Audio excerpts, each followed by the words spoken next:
Landing a job in commercial real estate isn't easy, but once you actually land that job, being successful in the role is also not an easy task, and the real work begins after you say yes to an offer. And to stand out in a commercial real estate analyst or associate position and to excel in that role, there are a few key things that the highest performers in the industry do that set them apart from their industry peers and help them land promotions more quickly or move to the next stage of their careers at a different firm altogether in very short order. So whether you've just landed a new position and want to make sure you're getting started on the right foot, or you've been in your current role for a while now and you want to set yourself up for your next move in the industry, in this video, let's talk through 4 things that you can do to excel in a real estate analyst or associate position and accelerate your career growth as quickly as possible.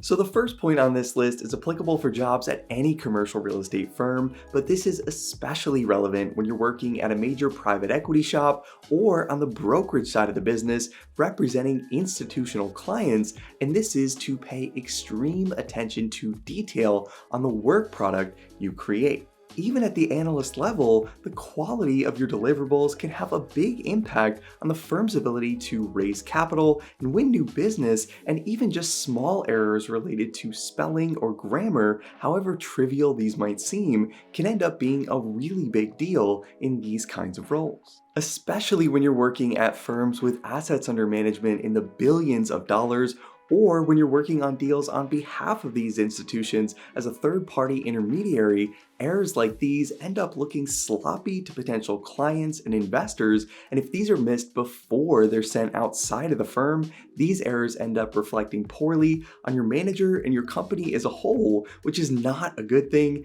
if these are traced back to you. And this is even more true on the numbers side of things, since a simple calculation error or adding an extra 0 to a manual input by mistake can significantly alter your numbers. And while no one is expecting you to be perfect 100% of the time, especially when you're just getting started in the industry, there is an expectation that you'll take the time necessary to double check your work and make sure that your analysis is being run as intended. The last thing you want is to find yourself in a situation where your company has to backpedal and explain to a client that your projected pricing is millions of dollars lower than what you had initially expected due to an internal calculation error from a careless mistake. Now, obviously, there is going to be a level of oversight in any analyst or associate position, but for the most part, your managers are hiring you so that they can focus most on things like business development, acquisitions, loan originations, or any other revenue generating activities that they're responsible for,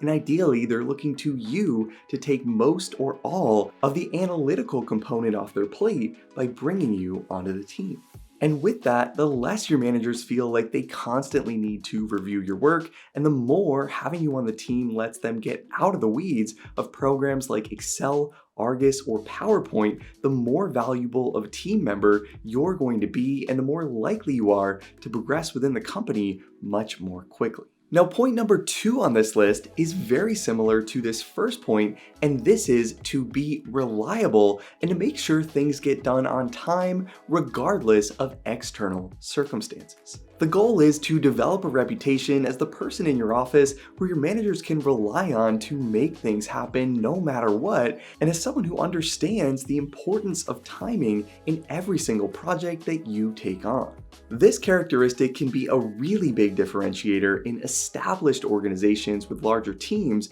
where producers and senior managers have a pool of analysts to choose from on any project they're working on, and they essentially get to pick who works on which deals. And to make sure you're landing the best assignments on the biggest deals or for the biggest clients, you need to be the person the team can count on to hit deadlines when they need to be hit, and the person that can be relied upon to do that every single time. In my experience and from talking with hiring managers over the last few years, I found that young professionals really tend to undervalue this concept of reliability, and especially for people that are fresh out of college in their first full-time job, it's easy to get overwhelmed with work, say yes to too many things, or let other pressing projects get in the way of a deadline. But if you can do what you say you'll do when you say you'll do those things by, and treat each deadline you're given as a date you're committed to sticking to, this can do a surprising amount to set you apart from other analysts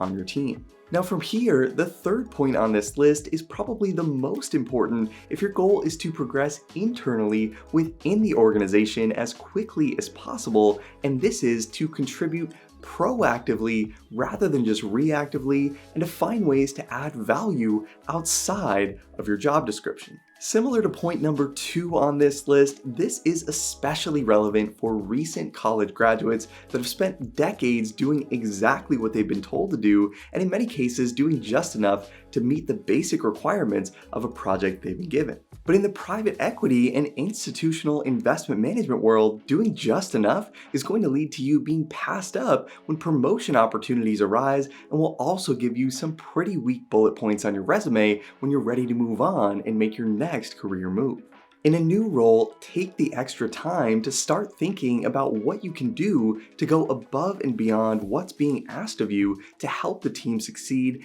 and then take the initiative to make those things happen. For example, if you see a way that you could automate a certain manual process in Excel, if you're well versed in a software program that could help the team work more efficiently, or if you can take the time to run an additional layer of analysis to proactively help strengthen a pitch to a potential client or investment partner, these are all ways for you to tangibly add value at the analyst or associate level. A great way to think about this is to treat your work output just as you would if the company was your own, and when you do this, you'll do the things necessary to help your team win by default, and you'll stand out from your peers as a result of those actions. Now finally, the last point on this list is probably the most important if you want to progress outside of the organization and land a better job in the future, and this is to be proactive about your next career step and track your successes in the role and the progress that you make. It's just the reality that many jobs are simply a means to an end, and that's okay as long as you're being intentional about the actions that you take during your time in the position. This means that if you're starting out in an asset management role, for example, but you know you want your next role to be in acquisitions, you need to take the actions to try to get involved with the acquisitions process, even if your job title is in a different industry discipline. This also means tracking your quantifiable outputs and successes in the position, whether that's the total amount of transaction volume you've worked on, year-over-year revenue growth of specific properties you were responsible for, or even just a process that you made more efficient, and the total number of hours per week that you saved the team. If you're committing to spending years of your career in a job, especially if that job is only a means to an end, you want to make sure you leave that position with something to show for your time, and tracking your results from day one in the role is a great way to make that happen. The goal is to make sure that by the time you leave the position, you can point to the specific things that you were responsible for, and you can also point to your contribution toward a specific level of activity or growth. And when you do this, you're proving your ability to drive results, and this can then be leveraged into the next role that you want to pursue. Ultimately, if you're starting a new job right now, or you're trying to set yourself up to get promoted or land a better job in the very near future, if you can focus on extreme attention to detail, getting things done when you say you will every single time, contributing proactively rather than reactively, and tracking your progress and successes, you'll put yourself in a great position to be able to capitalize on the next opportunity that comes your way, whatever that might be. And if you're trying to figure out where you want to head next in the industry, or if you just want to make sure you have the technical skill sets you'll need to be successful in an analyst or associate role at a top real estate firm, as always, make sure to check out our all-in-one membership training platform, Break Into CRE Academy. A membership to the Academy will give you instant access to over 120 hours of video training on real estate financial modeling and analysis.